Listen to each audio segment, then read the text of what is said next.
Good morning, everybody. Baruch Hashem. We're continuing on with our amazing Maamar from this amazing Chassidic Heritage Series Sefer.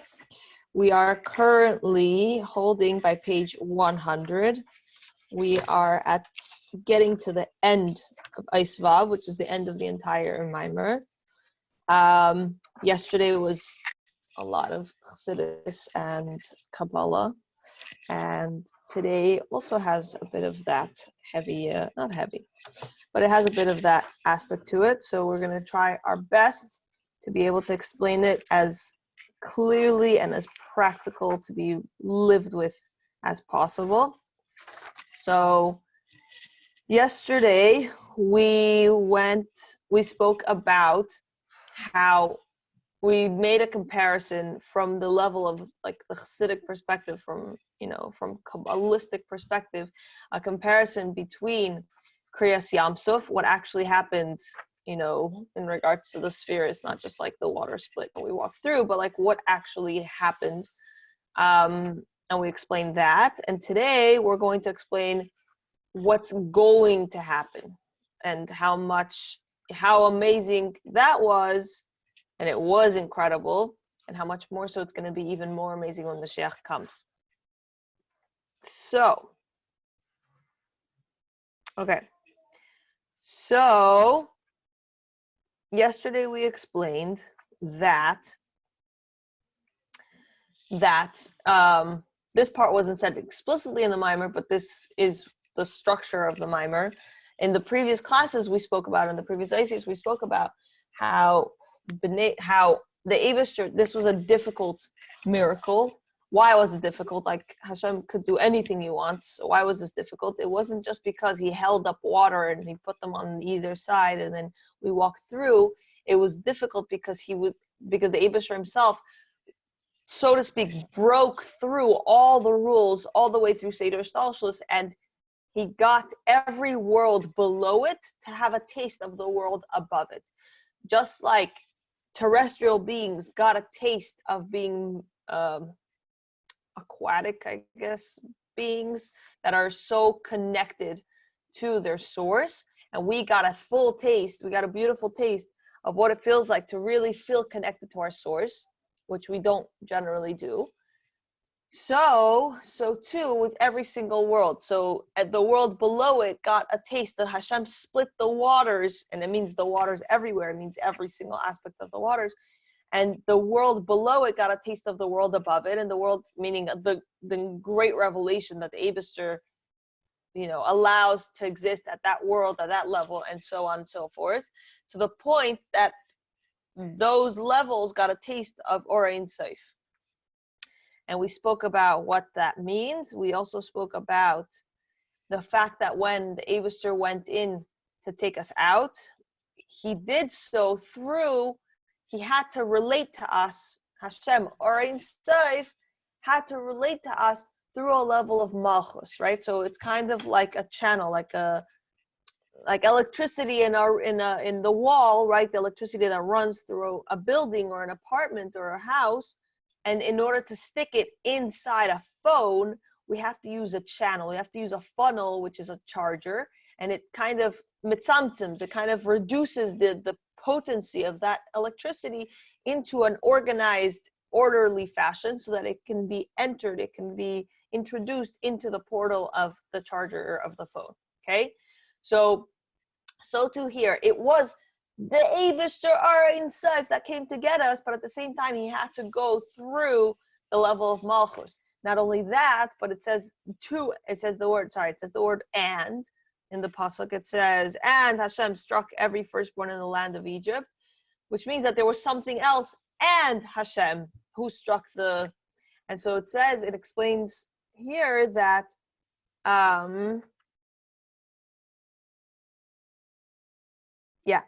it explains here that it meant that the Eibishter still had to use the heavenly courts, which is a lower level. It's related to Malchus. If it's Hashem himself, he wouldn't have a separate entity of the heavenly courts come with him. But he did so because he was relating through a lower level of the world of Malchus. And with that said, one second. Yeah. And through this, however, it was such a powerful thing that he changed the way that the entire world works. Because back in the day, things weren't permeated with Kedusha. People would, use tefillin and they could chuck them out. But nowadays, things are permeated with Kedusha, which means that they retain that Kedusha. You grab a sefer and you have to kosher. You can't just put it on the floor. You can't just chuck it out. There's Kedusha in the sefer, in the actual physical thing. So that was able to happen because of this whole splitting of the sea, that it prepared not just us, but also prepared the world to receive Kedusha in a way that it's permeated. So we also experienced the revelation of Kriyas Yam Suf. It was experienced by everybody, right? Just like I said, that it was a taste of the world above. That every single one of us was able to see and point with our finger and say, that is the Eibishter, my God. That is Hashem. And it showed us two parts. The one part is that everyone saw it. It wasn't just, the Nasi Ador Moshe Rabbeinu. It wasn't just the Navi and the, the highly, the spiritual sensitive people. It was every single person. Even a maidservant was able to point to Hashem and say, that is Hashem, my God. And not only that, but it was so tangible as to be able to be experienced that they could point to it. It's not just, like when we hear all these like miracle stories, or I was thinking like in Tebi, but like all these crazy miracle stories, and you're like, wow, that must have been the Eibishter himself. It can't be anybody else. But at the same time, it's a little a good which is related to this time period. Poway, the whole shooting in Poway. It's like, how is it possible? Everything that happened through that whole experience, that whole situation, was just pushing a miracle. And so you come and you say, 1 second, that was Hashem. It must have been the Eibishter himself. At the same time, you can't point to the Eibishter because he didn't reveal himself in a way that you can point to him.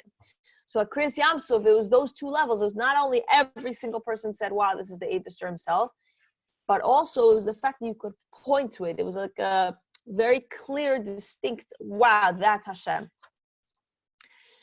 Not only that, but it led us to be lifted up to such a high level, because generally we're on a lower level. Then there's entire Seder Shtalshlus, right? There's there's all the worlds and all the different like gradations of every single aspect.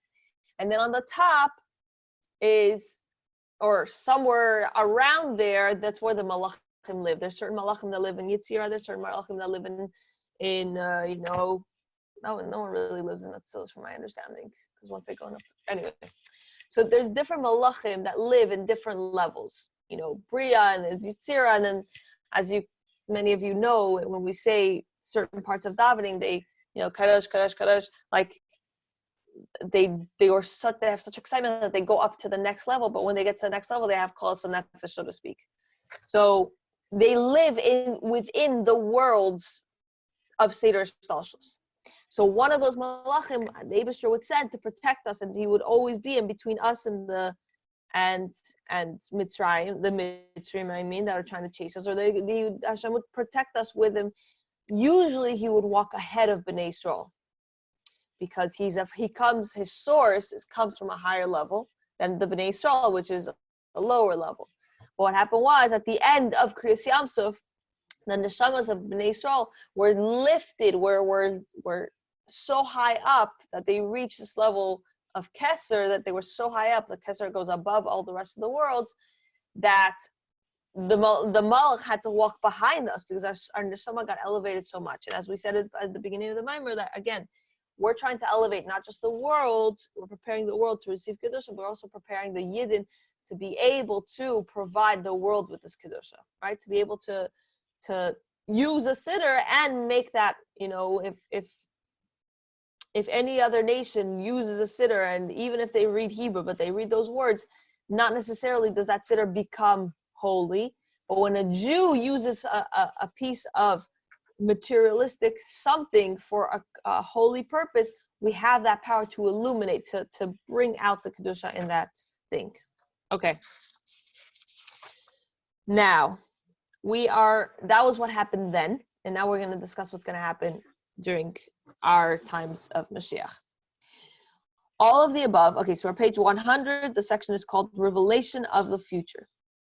All of the above is the revelation that occurred at the splitting of the Sea of Reeds.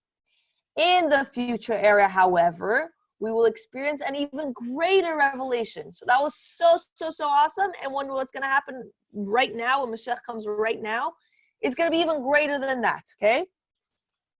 This is why the new song we will sing at the time of the future redemption is called Shir Chadash in the masculine tense. And let's not jump on a feminist soapbox. We're going to discuss that in a minute. Okay, I'm going to explain it. And not Shira Chadasha in the feminine tense. This is unlike all the other songs offered to Hashem until that point, which are referred to as Shira, as explained in Mechilta, cited by Tosfos Tractate Pesach. Okay, so I want to give an explanation. What does it mean? Why is shir, which is masculine, considered, according to the text right here, right now, considered to be coming from a higher level than the feminine? Again, let's hold our female horses. Why? Because women, we have to go through pains of giving birth, right? The same way as nowadays, it says, and it's the introduction page to Hayom Yom, that the moments before Mashiach comes are the birth pangs of Mashiach. Like, we're going through the, lack of better terminology, we're going through the contractions, through the labor of bringing Mashiach and birthing Mashiach. Women have to go through this pain, as opposed to men that don't have to go through this pain. So when we sing that shir, as opposed to the shira, we're focusing on the fact that we don't want to have to go through this pain. By the point that Mashiach comes, we're no longer in the birth pangs of Mashiach. We're actually at the birth, at the post facto, like at the actual Mashiach coming. So let's try not to get whatever and move straight on. Similarly, at the splitting of the Sea of Reeds, the Jews said, "This is my God," using the word "this," the Hebrew word "zeh," once, right? So the Yidden said, "This is my God," and they only said it once. And meanwhile, in the future, by contrast, we will use the word "zeh," this, twice. "Behold, this is our God." And then the next pasuk, or the next section is, "This God we have hoped for." Okay? So we have Zeh twice. Kriyas Yam Sov, we had Zeh once. Now when Mashiach comes, we'll have Zeh twice. Which signifies the fact that we have this type of revelation, this concept that we're able to see Hashem Zeh and point to him twice, means that it's going to be even higher and even greater than the revelation of when Mashiach, of Kriyas Yam Sov. So when Mashiach comes, we'll have it twice. We'll have double that revelation, so to speak, and it's even greater. This double expression alludes to the lower and higher levels of Havaya. Okay? So now we have to explain that. I'm going to read footnote 126, which I forgot to circle here. 1 second. There we go. We'll read footnote 126 to explain this. Chassidus explains that Hashem's name of Havaya includes two dimensions, one higher than the next. Which explains that the lower level of Havaya represents the contractions through which Hashem created the physical and spiritual worlds, while the higher level of Havaya represents God's initial desire to create these worlds.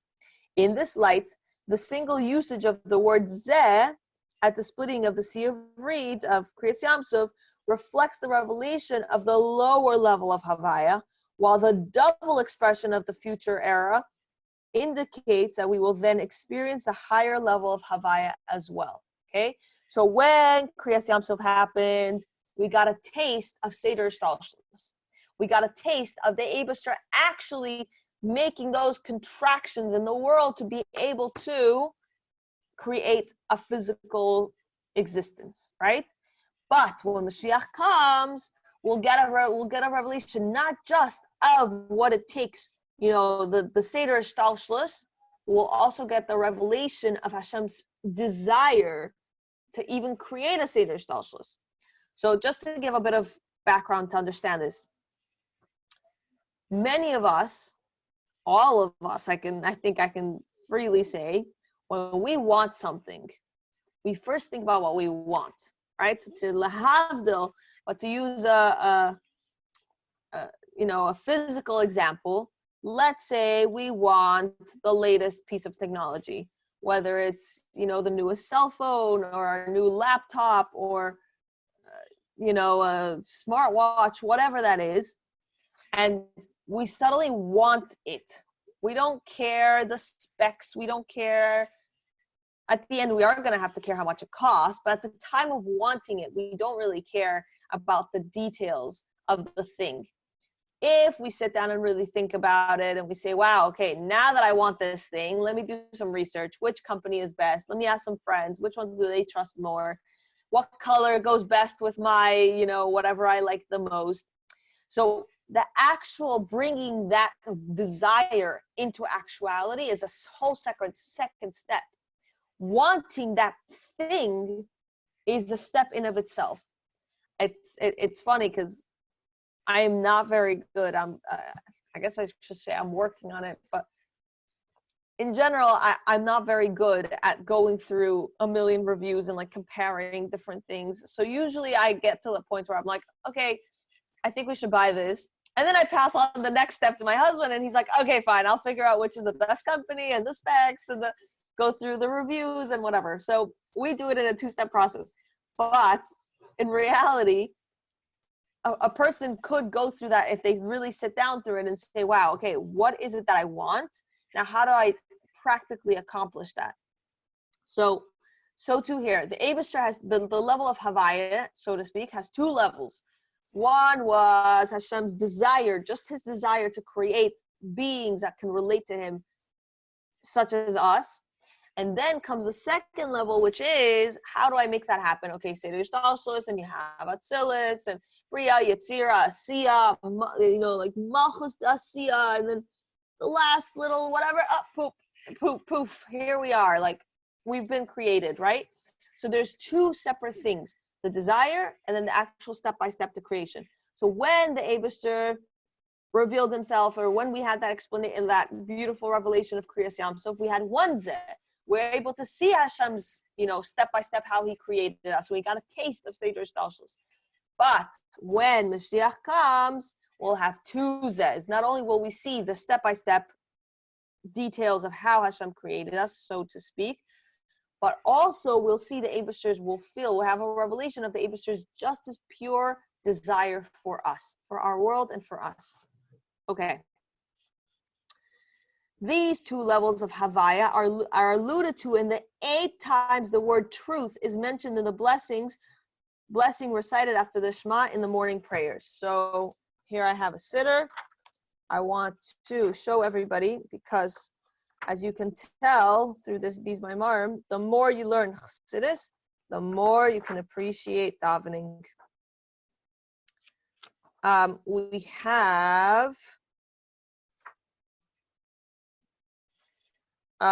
We have right after Shema, we have the pasuk, which is emes, right? So we technically finish it off with emes. So that's one. And then if you look through it, I'm not going to read the whole thing, but if you look through it, every single one of these, 1, 2, yeah. So you'll be able to count just right after the Shema. You just grab a siddur right after the Shema, go through it. If you haven't davened yet, so maybe after the Shema, when you daven today, go through it and count how many emes, how many times that word is there, and you'll be able to see that there's 8 of them. Okay, so truth is mentioned 4 times, before the paragraph beginning Ezra Savaisenu, and then another 4 times in the paragraph of Ezra itself. These 2 groups of 4 are reminiscent of the lower and higher levels of Havaya. So the first paragraph, which has 4 of them, has, right, and as we know, Havaya is representative of Yud and a K, and a Vav and a K, right? So it's 4 letters. So there's 4 levels, so to speak, 4 letters of Havaya in the first paragraph, and 4 levels of Havaya in the second paragraph, right? So that represents the higher levels of Havaya and the lower levels of Havaya. This is the inner meaning of the pasuk. Okay, so now we can have another reminder, right? Because we said in the last Maamar, we explained that it would be good. In the last Maamar, we explained how another way to, remind ourselves to live beyond our limitations is through davening Shema. And not only that, but now we have the second Maamar at the paragraph after the Shema to also remind us of this level of Kriyas Yamsuf. This is the inner meaning of the pasuk. Until your nation, Hashem, which is Havaya, God Havaya, will cross. Until this nation you have acquired will cross.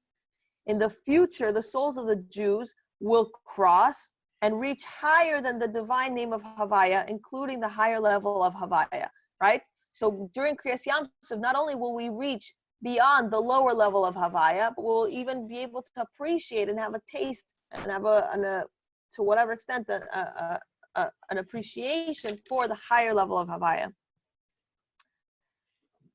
The pasuk continues, until this nation you have acquired will cross, not making mention of the name Havaya at all. So once it says, so first we said, until your nation Havaya will cross, until this nation you have crossed first of all, let me start again. Until your nation Havaya will cross, meaning yours Havayas will cross, until this nation you have acquired will cross. In the future, the souls of the Jews will have crossed and reach higher than the divine name of Havaya, including the higher level of Havaya. This pasuk continues, until this nation we didn't say the word Havaya, have acquired will cross, not making mention of the name Havaya at all. So the first level does have the word Havaya. The second time we say it doesn't have it. So we went even above the level of Havaya. This is the meaning of the pasuk written in conjunction with the future redemption. On that day, living waters will emerge from Yerushalayim. Half of them will flow to the eastern sea. And as we said before, that's a primordial sea, right? That's the stuff that they had, the Hashem that is Ein Sof, that is above Keser, which is above the entire Seder Shtalshlus. The Jerusalem mentioned in this pasuk refers to the souls of the Jewish nation. And I think we'll leave there because there's a lot more to be. I think we're going to finish tomorrow, Be'ezus Hashem, but we'll finish off here for today. I hope that was clear. I know there's a lot in there. Tomorrow we're going to have to explain what this whole concept of Jerusalem and the waters mean. So we'll start off. Let me just make a marking over here. That's where we left off. Yeah. Okay. Hope everyone enjoyed and hope everyone understood. I know this is it's deep stuff, but we can do this. We can hold the cup. We can hold our thoughts and be able to learn it. Thank you, everybody.